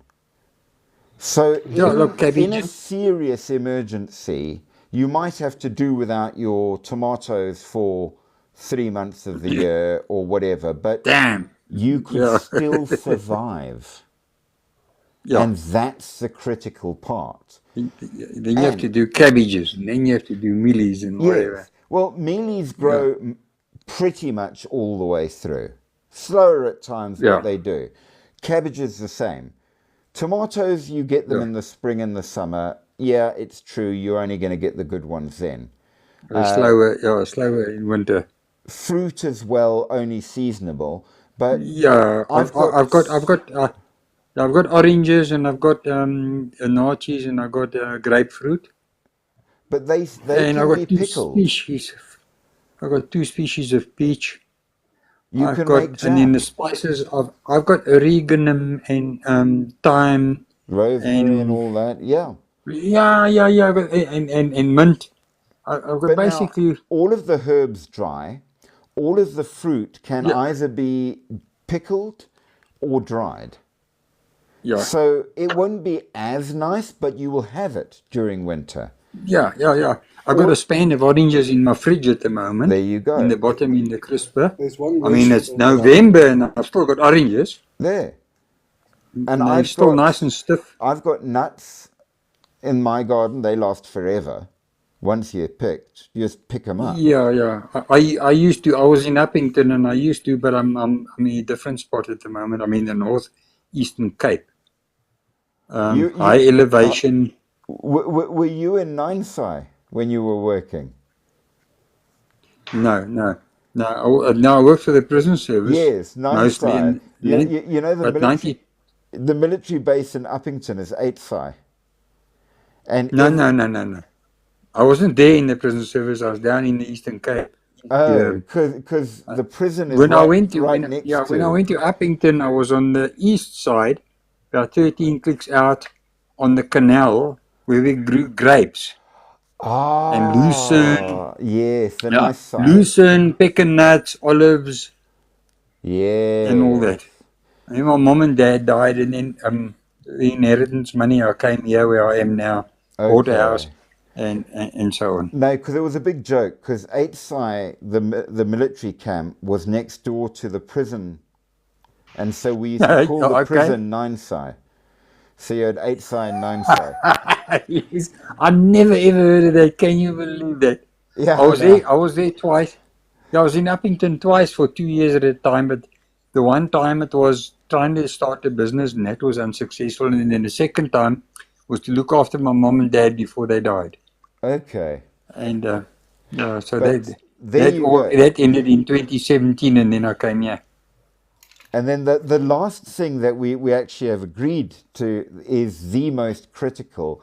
Before food, Yeah. before tools, before defenses, without knowledge, your survival time is limited. I can do the survival stage of half an hour.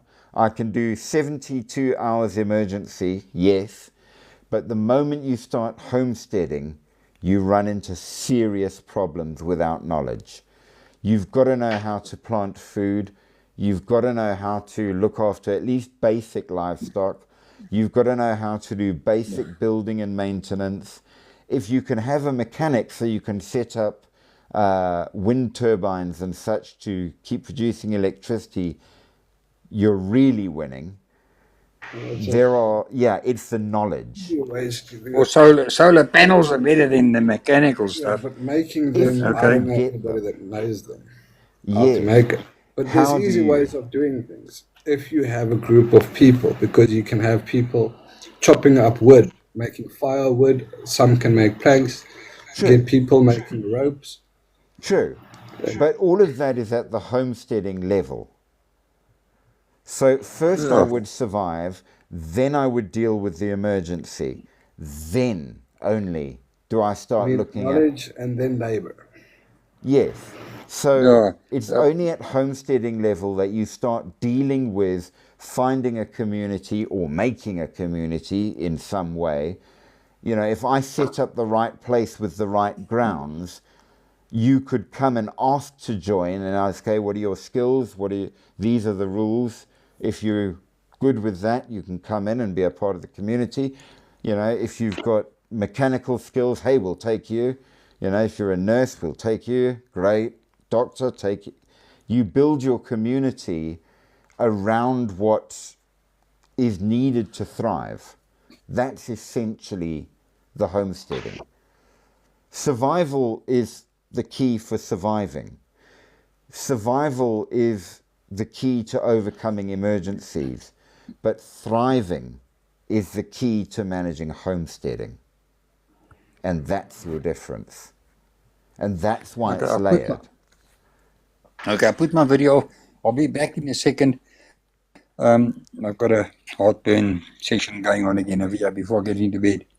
So, but before I go, not go off, but I just want to make a turn to just address this heartburn that I have. But what I was going to ask is, so how far are we into this thing? There's no communication, no cell communication, I'm Well, assuming? that's something we're going to have to get into, and we're going to have to do it in the next live, where we're going to have to actually Oh, talk about setting out a scenario. Is there communication? Is there electricity? okay. Are we talking Is about post-apocalypse? yes, and taking it to the full extent. Let's Yeah, assume yeah, yeah. that 99% of people are all gone. We are the few left. What do we do? Civilization restarts Yes. Can we? if it can survive. Yes. And what are the steps up to it? And having got there, where do we go from here? Because it's not just gathering supplies. If you can gather knowledge, if you could get that computer going and get onto the web and download knowledge, great. If you could find a library and find books on farming, medicine, whatever, there's 100 things to talk about. Or connect And with the world and find out what the hell is going on. that as well, that will be after you've started homesteading, starting to send out wider signals. So yes. Yeah. So, but we will have to do that in the next one. We have been on 2 hours. Dennis, we start at 10 o'clock South African time. Okay. So I will be back on tomorrow night with Spooky, I hope, at 10 o'clock. And we're going to take this to the next level. I see we've got a whole ton of people listening in. Homestead, I just want to say before Homestead, it would be best to just be on the move. Just move. Try and Primarily. find people. Move, Yes. move. Survival and emergency levels are fully mobile. And we will I'd need love to to talk stay. about why. I'd love to stay here by my water. Thank you very much. That is Um, possibly an option. So we need to talk about bug in or bug out, dependent yeah, on the because scenario. where I am, this way is like semi-desert. There's no water. You see, If you have a large group of people, then you can stay. Otherwise, you if will they're have to move friendly. and try and make your group of Yeah, people yeah, bigger and yeah. bigger. But We'll yes, be a group of about, if nobody else croaks in the near future, we'll be a group of about 250 people. okay, so Um, hold that thought, Dennis, because we're going to actually build a survival scenario around that. He's in a very dry area. There's about 200 people. There's varying skills, but we're talking full-on zombie apocalypse. What to do and Yeah. how to manage. In isolation. Okay. Okay. Yeah. And what are the pros and cons? So that will be tomorrow night. Do come back, Dennis.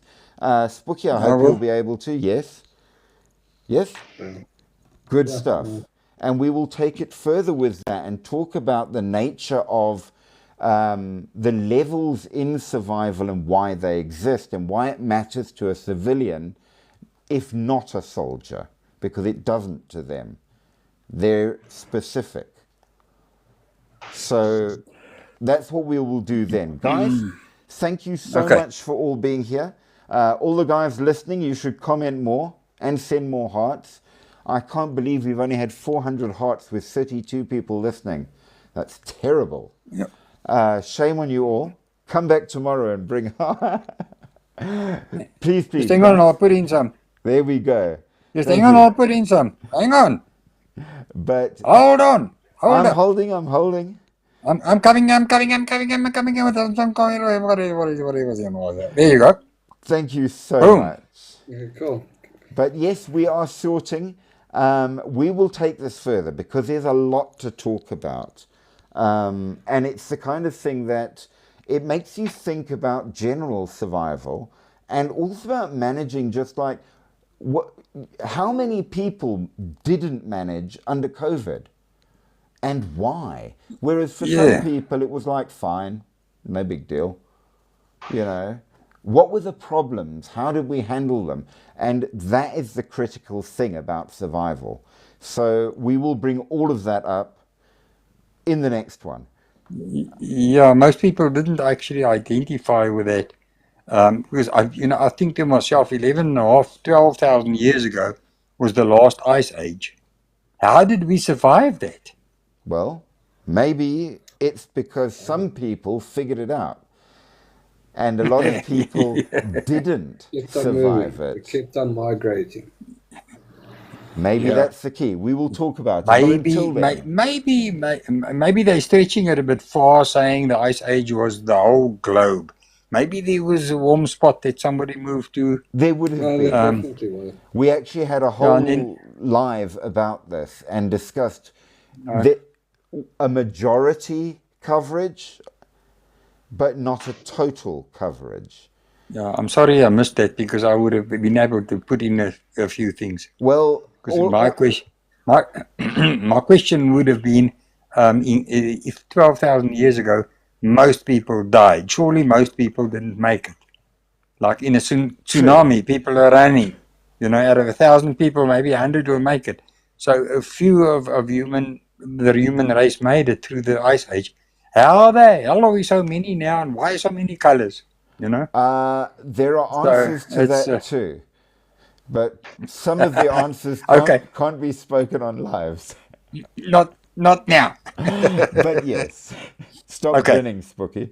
I sees you. Okay, cool. Have a good night. Have a Catch you wonderful tomorrow. evening. We will see you tomorrow. Okay, you guys. All of you. Look after yourselves. Cool. Till then. Cheers. Doom. Bye. Ciao, ciao.